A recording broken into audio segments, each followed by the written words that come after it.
Salut tout le monde. Alors, en ce samedi ensoleillé, hein, comme vous pouvez le voir, ça fait juste une semaine et demie qu'il pleut sans discontinuer. Je pense que bientôt je vais venir au garage en barque.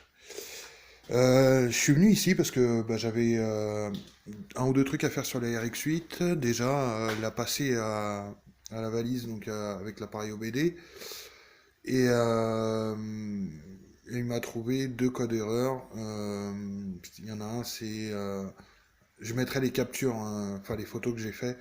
Je sais plus, il y en a un, je crois que c'est injection mélange pauvre ou je sais pas quoi, et puis l'arrivée d'air, hein, enfin le truc d'air qui est pas au top.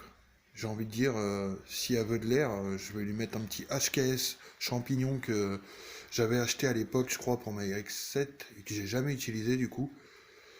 Là, elle va respirer, hein.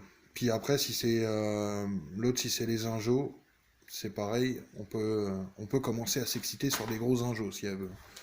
Parce que moi, je fais ça, hein. Quand on voit le prix des pièces perf, franchement, des fois, ça vaut même pas la peine de s'emmerder à mettre de l'origine.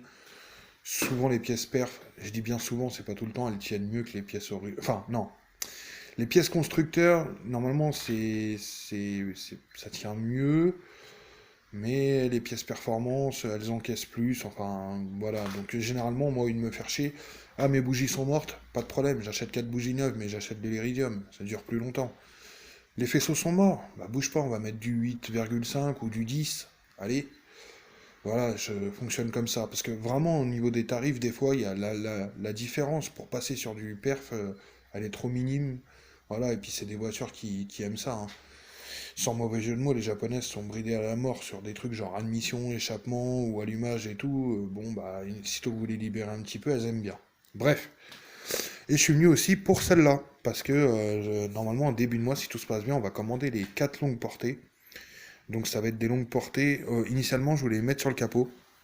En moulant aussi, vous savez, le support où vous mettez vos 4 longues portées. Mais j'ai pensé à deux trucs. Déjà, ça va être chiant, va falloir repeindre, percer et tout. Même si en soi, c'est pas bien difficile. Si jamais je me loupe, mon carrossier il est juste à 600 bornes. Ça me fait chier d'affréter une remorque plateau au cas où. Et en même temps, ça va obstruer l'écope qui, elle, je le rappelle, sert. Normalement, il y a l'admission qui est placée juste en dessous. Même si quand elle va être en turbo, bah, il y aura l'échangeur ici. Il y aura quand même l'admission qui sera vers le haut. Après, il faut que je vois le cheminement du piping. Mais bon, bref. Ça va l'obstruer. Bon, maintenant, ils vont être au niveau du pare-choc. Vous allez me dire, ouais, mais ça va obstruer ton refroidissement de radiateur. Donc, je vais essayer, malheureusement, il faut bien faire un choix. Je vais tâcher d'optimiser ça pour que ça continue de respirer comme il faut. Mais vu comment j'ai ouvert le pare-choc, vu comment j'ai ouvert la calandre et qu'il y a les copes, à mon avis, si déjà elle arrive à monter en température, ce sera déjà pas mal. On a déjà eu le truc. Je crois que c'était mon frère sur une de ses caisses. Bah, je crois que c'était sa famille à lui. En ouvrant un petit peu, elle prenait même plus Je crois que c'était celle-là ou la MX, je sais plus. Elle prenait même plus sa température, donc voilà. Donc l'idée, c'est que moi, je voulais venir. Ce sont des longues portées qui vont se visser. Et d'ailleurs, c'est des LA que je trouve sur Oreca Store. Et ils sont pas chers du tout. Je crois que c'est des 18 centimètres ou un truc comme ça. Et je vais en avoir 4. Et moi, c'est ce que je voulais surtout pas, c'est percer le pare-choc. Déjà parce que j'avais peur qu'avec le poids des 4 longues portées, ça soit un peu branlant, parce que bon, bah, ça reste du plastique. Et puis, ce modèle de voiture est tellement pas répandu, j'ai pas envie de m'emmerder à chercher un pare-choc qui va me coûter une blinde, vu que les gens se touchent quand c'est pas répandu. Voilà. Ou me faire chier à reprendre un pare-choc en fibre, à le repeindre et tout. Enfin voilà, je voulais éviter tout truc. Et surtout, par-dessus tout, je voulais éviter de faire des trucs, comment dire, de faire trop de modifications sur cette voiture qui soit pas rétrogradable. Je veux dire que je puisse pas revenir à l'origine, la décoursifier facilement. Du coup, j'avais l'idée de me repiquer là-dessus au départ, dans ma tête, parce que je me rappelais plus certains trucs, de partir sur une fixation qui viendrait là, et voilà. Et ben encore mieux que ça, vous avez les trous pour la plaque, donc après je vais essayer de les faire mieux, parce que je pense qu'ils sont pas bien centrés, hein, les mecs quand ils posent des plaques ils s'emmerdent pas, mais je vais me repiquer ici, prendre juste un petit système d'équerre, ici, et là je vais faire une tringle, alors propre, en couleur noire aussi, pour qu'elle soit le plus invisible possible, avec mes 4 trous, où je vais visser mes longues portées. Et de là, bah, le jour où je veux l'enlever, j'enlève les deux vis ici, les 4 longues portées ils tombent. Les fils des longues portées, je vais les faire avec des connectiques. Je vais les mettre en série, enfin, les mettre avec les anti-brouillards qui est en dessous. Enfin, je vais voir, je sais pas. Moi, en tout cas, je vais reprendre de la connectique d'origine Mazda et tout, et je vais me faire ma prise personnalisée, et comme ça, après, quand j'allumerai, bah, on aura les quatre longues portées plus les deux anti-brouillards. Ça encore, je suis pas sûr. Soit je fais un système où ça allume que les quatre longues portées et que les anti-brouillards, ou les deux en même temps, ça je sais pas encore. Mais en tout cas, voilà, là je vais pouvoir aller griffonner quelques schémas, mais je vais pouvoir me faire un système d'équerre avec les longues portées qui arrivent là, et voilà. Je compte commander bientôt aussi, pour commencer à lui donner son look. Ça y est, les numéros ici, donc les carrés où vous mettez les numéros. Et l'idée que j'ai eue, ça fait un moment que ça me trotte dans la tête, parce qu'à chaque fois que vous mettez des stickers, en fait, avec le temps, ils vieillissent, ils cuisent ou ils se désagrègent.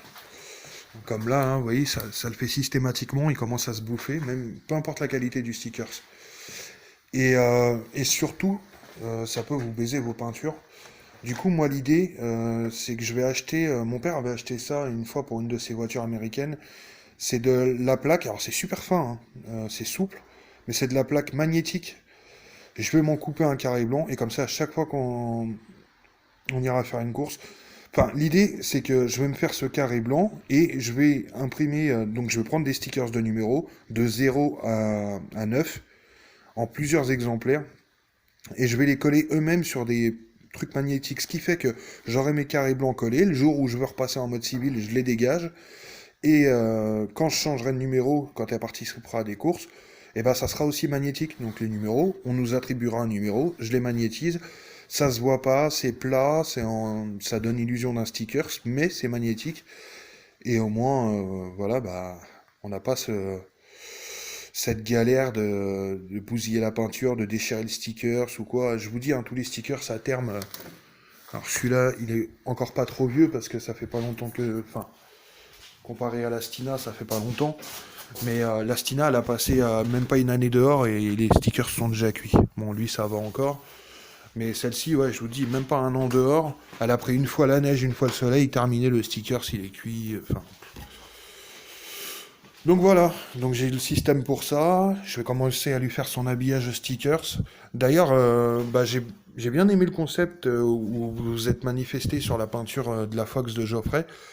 Donc si vous êtes chaud, vous voulez vous lancer un petit délire, je mettrai les blueprints de cette voiture. Et si vous voulez vous amuser à faire une petite livrée rallye pour m'aider à m'aiguiller sur le chemin, pas de souci, hein. Faites-vous plaisir, ça ferait plaisir. Voilà, c'est exactement ce que je viens de dire. Ensuite, j'ai demandé sur le groupe si vous aviez de la peinture ou du stylo de retouche, tout simplement parce que je vais faire les écritures de pneus Yokohama là en blanc. Et là, ça va ajouter. Quand vous mettez les écritures blanches sur un pneu, en fait, ça redonne, je sais pas comment vous dire, de la matière, enfin de la matière. Ça rend votre pneu plus grand et ça remplit un peu plus les arches, surtout quand on est en mode 4x4, là on en aura besoin. Et puis tout de suite, des pneus avec des écritures blanches dessus, c'est comme des pneus à flanc blanc sur une américaine. C'est la petite touche qui déchire. Donc voilà, je pense que je vais bosser, pas sur le siège aujourd'hui, parce qu'il me restait encore juste une toute petite adaptation sur une des fixations de devant, mais ça, c'est tellement trois fois rien que je l'ai mis de côté pour le moment. Je sais pas, bah on va voir, j'ai des trucs à faire. Celle-ci, je vais la remonter sur ses roues pour qu'elle puisse être déplaçable, et voilà. On verra, je vais peut-être rentrer chez moi, glander et faire du Need for Speed ou du Gran Turismo ou quoi. Ouais, vous voyez, rien qu'en le disant, la pluie dehors et tout, ouais, moi je suis chaud pour ça. Allez, salut tout le monde.